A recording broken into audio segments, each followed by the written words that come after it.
श्रावण बाळाने एक कावड घेतलेली आहे आणि कावडीमध्ये आई वडिलाला ठेवलेला आहे. त्याच्या दोन्ही आई वडिलाचे डोळे आंधळे आहेत आणि त्यांना कावड्यामध्ये घेऊन काशी यात्रेकडे निघालेला आहे. पण बराचसा प्रवास त्याने केला होता. दिवस मावळतीला आला होता. त्याला असं वाटलं की आता संध्याकाळ झाली. तेवढ्यामध्ये आईने हाक मारली, राजा ए श्रावणा. राजा, अरे तहान लागली रे बाळा, जरा पाणी मिळते का बघशील का? त्या श्रावणाला असं वाटलं बरोबर आहे, अरे सकाळपासून चालतोय मी, आई वडिलांना पाणी सुद्धा विचारलं नाही मी. मग त्या श्रावणाने सांगितलं, आई आलोच, काय करा, मी कावडी तर ठेवतोय पण तुम्हाला दोघाला दिसत नाही. आपल्या भाषेत ती भीत आंधळे होते, भीत आंधळे, त्यांना काही दिसत नव्हतं. तुम्ही आजूबाजूला जाऊ नका बरं, मी काय करतोय तुमच्यासाठी पाणी घेऊन येतोय. श्रावणाने ती कावड एका झाडाखाली अशी ठेवलेली आहे आणि तो पाणी आणण्यासाठी काहीतरी पात्र हातामध्ये घेतलेलं आहे, भांड हातामध्ये घेतलेलं आहे आणि नदी शोधत शोधत शोधत तो बराच अंतर गेला. आई वडिलांची जी कावड होती की नाही ती बरीच अंतर राहिली, अर्धा 1 किलोमीटर अंतरावर सोडलेला आहे. म्हणतात नदीच्या पात्रामध्ये गेला, पाहिलं नदी आहे, आनंद वाटला. माझ्या आई बापाला तहान लागलेली आहे, मला त्यांना पाणी पाजायचं आहे. म्हणून नदी पाहिली, यांना तहान लागली होती, ओंजळीनं घटघट घटघट त्याने पाणी पिलं आणि मग ते पात्र होतं, जे भांड होतं की नाही, त्याच्यामध्ये ते बुडवलं. बुडवल्याच्या नंतर त्या पात्र बुडवल्याबरोबर त्या पात्राचा आवाज झाला, त्या भांड्याचा आवाज झाला, बुडबुड बुडबुड असा आवाज झाला. इकडल्या झाडावर राजा दशरथ बसलेला आहे. कशासाठी? शिकारीसाठी बसलेला आहे. त्याला असं वाटलं पलीकडल्या कडेला काहीतरी एखादं सावज आलेलं आहे, एखादा प्राणी आलेला आहे आणि ते पाणी पित आहे. थोडा काळोख झाला होता, आता ते बरोबर माणूस आहे की प्राणी दिसत नव्हता राजा दशरथाला. राजा दशरथाने एकूण वेगाने बाण सोडला. असा वेगाने बाण गेला, राजा दशरथाच्या हातून सुटला बाण आणि तो जसा वेगाने बाण गेला तसा तो श्रावणाच्या काळजामध्ये लागला. त्या श्रावणाच्या काळजामध्ये बाण लागल्यानंतर, हृदयामध्ये बाण लागल्यानंतर, छातीमध्ये बाण घुसल्यानंतर आई म्हणून किंकाळी मारली, तो जमिनीवर पडला. जमिनीवर पडल्यावर राजा दशरथाच्या कानावर ते शब्द गेले आणि राजा सर सर सर सर झाडावरून खाली उतरला आणि खाली उतरल्याच्या नंतर त्या राजाने याकडून त्या पलीकडे जाण्याचा प्रयत्न केला. पलीकडे गेला आणि पाहतोय, अरे मी शिकार करण्यासाठी झाडावर बसलो होतो, मला असं वाटलं प्राणी आलाय. मी बाण जोडला, प्रत्यंचा ताणली, बाण सोडला, वेगाने बाण गेला आणि एका जीवाचा मी घात केला. हात कोणी बालक आहे त्याला जवळ घेतलं, त्याचं डोकं आपल्या मांडीवर घेतलेलं आहे आणि त्याला राजा दशरथ गोंजारत आहे. राजा ए बाळा, काय रे नाव तुझं? आता ज्याच्या काळजात बाण घुसलेला आहे त्याला बोलता सुद्धा येत नव्हतं. सांगितलं, महाराज माझं नाव श्रावण आहे. कुठं निघालास? अहो मी काशी यात्रेला निघालोय. बरं, अरे सोबत कोणी नाही का राजा तुझ्या? एकटा काय करत होता? कशासाठी आला रे इथं? सांगितलं, महाराज मी एकटा नाही हो, माझे आई वडील सुद्धा माझ्या सोबत आहेत. कुठे आहेत ते? अर्धा 1 किलोमीटर अंतरावर मी त्यांची कावड ठेवलेली आहे. ते दोन्ही डोळ्यांना आंधळे आहेत. माझ्या आईबाबाला तहान लागली, त्यांना पाणी मला द्यायचं होतं, म्हणून मी पात्र घेऊन पाणी नेण्यासाठी आलो होतो. राजा दशरथाला तर हृदय भरून आलं, डोळ्यातून अश्रू यायला लागले. अरे बापरे, किती मोठं पाप मी केलं. एक तर माझ्यामुळे याचा जीव जातोय, अरे पण याचा जीव गेला तर आंधळ्या बाबाचं, आई बाबाचं काय? राजा दशरथ त्याला सांगायला लागला, बाबा चल मी तुला काहीतरी एखाद्या वैद्याकडे नेतो आणि मी तुझा जीव वाचवतो. नाही महाराज, आता काही उपयोग नाही, माझा अंतकाळ जवळ आलेला आहे. महाराज तुमचं नाव काय? तुम्ही कोण? मी अयोध्यापती दशरथ. का हो महाराज, का हो मला मारला बाण तुम्ही? नाही रे राजा, मला तुला बाण नव्हता मारायचा, मी शिकारीसाठी आलो होतो. एखादा सावज आहे की काय, प्राणी आहे की काय असं समजला आणि बाण मारला रे बाळा, तुला नाही मारला. बरं ठीक आहे, पण महाराज एक विनंती आहे माझी तुम्हाला. आता मी हे जग सोडून जाणार, कारण माझ्या हृदयात बाण लागलाय. पण एक काम करा ना, काय माझ्या आई वडिलांना पाणी पाजा. हो राजा, यात काय शंका आहे करे? मी पाजेल ना पाणी. महाराज, ती तुमच्या हातून पाणी पितील की नाही शंका आहे मला, कारण ते माझ्यावर खूप प्रेम करतात, मला खूप जीव लावतात. आणि मी जर तिथं नाही गेलो, माझा आवाज त्यांनी नाही ऐकला, तर कदाचित ते पाणी पिणार नाहीत. महाराज, कसं करू मलाच काही कळत नाही हो. पण आता मी तर उठू शकत नाही, मी त्यांना पाणी देऊ शकत नाही, कारण माझा प्राण आता जाणारच आहे. महाराज, अयोध्यापती राजा दशरथांना हात जोडले. महाराज, विनंती आहे तुम्हाला, काहीही करा, काहीही करा, पण माझ्या आई वडिलांना पाणी पाजा. हुरे बाळा, पाणी पाजतो. त्या श्रावणाने सांगितलं, एक काम करा, पाणी पाजत असताना एक खबरदारी बाळगा. काय करू?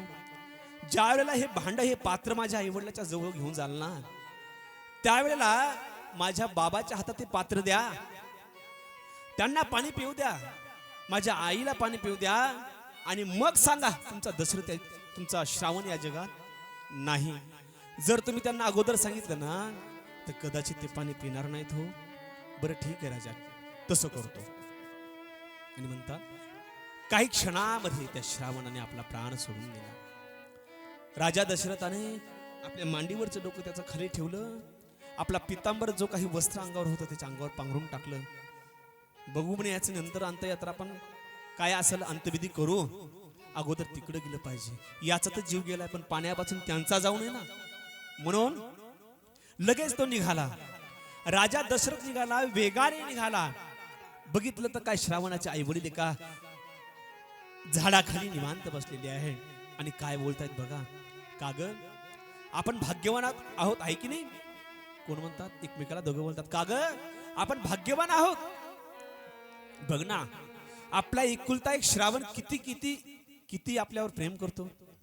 आपल्याला दिसत नाही, आणि आपल्याला काशीची यात्रा घडावी, तीर्थयात्रा घडावी, आपलं जीवन कृतार्थ व्हावं, या हेतूने तो कावडीत घेऊन आपल्याला निघालेला आहे. असा जन्म, एक जन्म काय, असा मुलगा एक जन्म काय, 7 जन्म हाच मला मिळावा, असे आई बाप बोलत आहे. आणि राजा दशरथाने ही गोष्ट ऐकली, त्याचं हृदय भरून आलं. काय बोलावं, काय करावं, काही कळत नव्हतं. पण राजा दशरथाला असं वाटलं की बोलायचं नाही, बोललं तर हे पाणी पिणार नाहीत. राजा दशरथानं जाणून बुजून पायानं थोडासा पाला पाचोळा वाजवला की त्यांना कळावं श्रावण आलाय. पाला पाचोळा वाजल्याच्या नंतर सांगितलं, श्रावणा, आलास का रे राजा? बापाने हाक मारली, बाळा ये लवकर. अरे तुझ्या आई किती वेळची व्याकुळ झाली रे, तिला पाणी पाहिजे, दिसील ना पाणी. त्यावेळेला राजा दशरथाला काहीच कळना, कारण ते श्रावणाला हाक मारत होते. राजा दशरथ जवळ गेला, एकही शब्द बोलला नाही, आणि ते पात्र, ते भांड त्या श्रावणाच्या वडिलांच्या हातात दिलं. बाबाने पाणी घेतलं, ते पात्र घेतलं आणि त्याच्या आईकडे सोपवलं. अगं घे ग पाणी, माझा राजा आला बघ, श्रावण आला, पाणी घेऊन घे, पाणी पे. आईने ते पाणी घेतलं आणि ओटाला लावलं. पेनार. एवढ्यामध्ये आई म्हणते, होय बघा हो, श्रावण आलाय तसा का बोलत नाही हो? तुम्ही त्याला बोलताय श्रावण आलास का, मी त्याला बोलते श्रावण आलास का, बोलत नाही हो. राजा, काही त्रास झाला का रे बाळा तुला? कोणी काय बोललं का रे? काय त्रास झाला का तुला? का बोलत नाहीस? बोल ना. राजा दशरथाला काहीच कळेना, काय करावं. बोलावं तर हे पाणी पिणार नाहीत, आणि न बोलावं तर हे सारखं मला विचारतायत, बोल ना श्रावणा, बोल ना श्रावणा, काय करू. शेवटी म्हणतात, बापानं विचारलं, का रे श्रावणा, कळत नाही का तुला? तुझी आई तुला हाक मारते ना, बोल ना. शेवटी राजा शांत बसलेला आहे, पण बापाने सांगितलं, इकडे बघ श्रावणा, तुला आता मी 4 वेळेस हाका मारल्या, तू बोलायला तयार नाहीस, कारण आंधळे होते ना हो. श्रावण आहे की दशरथ दिसत नव्हता. शेवटी श्रावणाचा बाप रागावला, म्हणला, हे बघा श्रावणा, थांब ग, पाणी प्यायचं नाही. जर हा बोलला नाही ना, आपण पाणीच प्यायचं नाही. आता मात्र खरा अडचणीत आला राजा दशरथ. आता काय करावं? बोलावं तरी अडचण, आणि न बोलावं तरी अडचण. पण आता नावीलाज होता. शेवटी राजा दशरथ 2 पाऊल पुढे आला, बाबाच्या पायापाशी बसला, त्या श्रावणाच्या बापाचे पाय धरले. बाबा, मी श्रावण नाही, मी अयोध्यापती दशरथ राजा आहे. का? दशरथ राजा आहे? आणि मग आमचा श्रावण कुठे आहे? श्रावण कुठे आहे? सांगितलं आमचा श्रावण कुठे रे? तू पाणी घेऊन आलास. सांगितलं महाराज पाणी प्या बाबा, पाणी प्या. सांगतो मी तुम्हाला तुमचा श्रावण कुठे आहे. नाही, जोपर्यंत तू सांगत नाही की आमचा श्रावण कुठे आहे मी पाणी पिणार. लक्ष द्या, पाणी पिणार नाही. राजानं सांगितलं, गया वया करायला लागला राजा. बाबा आई अहो पाणी प्या हो. सांगेल ना तुम्हाला तुमचा श्रावण कुठे आहे. नाही, अगोदर सांग आमचा श्रावण कुठे आहे, मगच पाणी पिणार.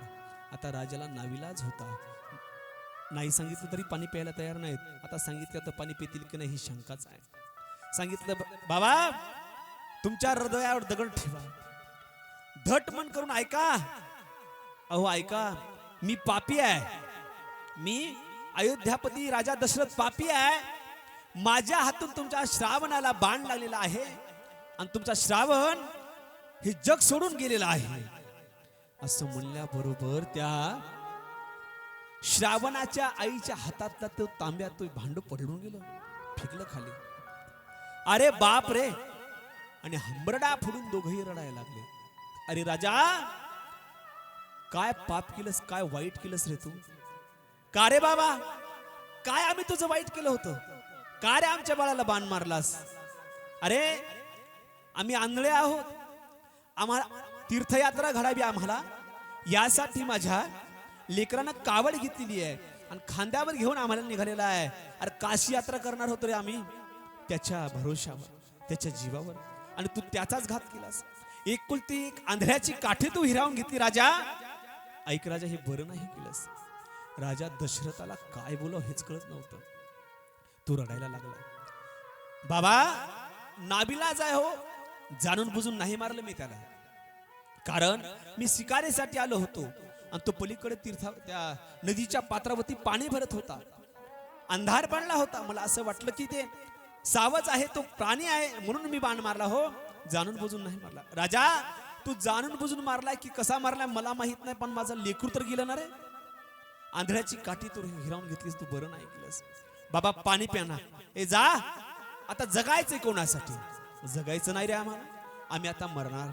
राजा आम्ही मरणार, पण एक लक्षात ठेव, तुला शाप देतोय आम्ही, तुला शाप देतोय. जसं आम्ही आमच्या लेकराच्या हातून पाणी प्यायला पाहिजे होतं, पाणी पाणी करून म्हणतोय, म्हणजे आमचं एकुलते एक पाणी पाजणारा लेकरू तू हिरावून घेतलंस ना, तुला शाप देतोय. तुला 4 पोरं होतील, पण अंतकाळाच्या वेळेला पाणी पाजायला एकही राहणार नाही, असा शाप दिला त्या राजा दशरथाला. राजा दशरथाला वाईट वाटलं आणि बरंही वाटलं. अरे मी जर त्यांच्या लेकराचा घात केलाय तर त्यांनी दिलेला शाप घ्यायला का नको. ठीक आहे बाबा, जे होईल ते होऊ द्या, नाविलाज. म्हणतात श्रावणाच्या आईवडिलांना तिथं देह प्राण सोडून दिला. त्या राजा दशरथाला त्या नदीच्या काठावरती 3 चित्ता रचाव्या लागल्या. या तिघांचे देह त्या चित्तेवर ठेवावे लागले आणि अग्नी द्यावा लागला. म्हणजे किती पाप झालं बघा.